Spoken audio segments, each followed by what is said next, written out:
સુરતના અલથાણ વિસ્તારની એક ઘટના સામે આવી છે, જ્યાં અલથાણ ખાડી વોકવે પર એક કાર પાણીમાં ફસાઈ ગઈ હતી.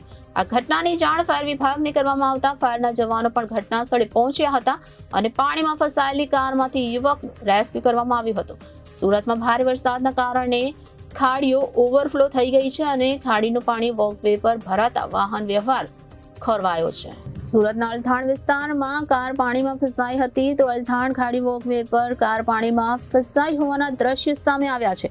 આ ઘટનાની જાણ થતાં ફાયરના જવાનો ઘટના સ્થળે પહોંચ્યા હતા અને પાણીમાં ફસાયેલી કારમાંથી યુવકનું રેસ્ક્યુ કરવામાં આવ્યું હતું. તો આમ મળતી માહિતી મુજબ સુરતના અલથાણ વિસ્તારની એક ઘટના પ્રકાશમાં આવી છે, જ્યાં અલથાણ ખાડી વોકવે પર કાર પાણીમાં ફસાઈ હોવાના દ્રશ્ય જોવા મળી રહ્યા છે. આ ઘટનાની જાણ ફાયર વિભાગને પણ કરવામાં આવી હતી, જેથી ફાયરના જવાનો પણ ઘટના સ્થળ પર પહોંચી ગયા હતા અને પાણીમાં ફસાયેલી કારમાંથી યુવકનું રેસ્ક્યુ કરવામાં આવ્યું હતું. તો સુરતમાં ભારે વરસાદના કારણે ખાડીઓ ઓવરફ્લો થઈ રહી છે અને ખાડીનું પાણી વોકવે પર ભરાતા વાહન વ્યવહાર બંધ થયો છે.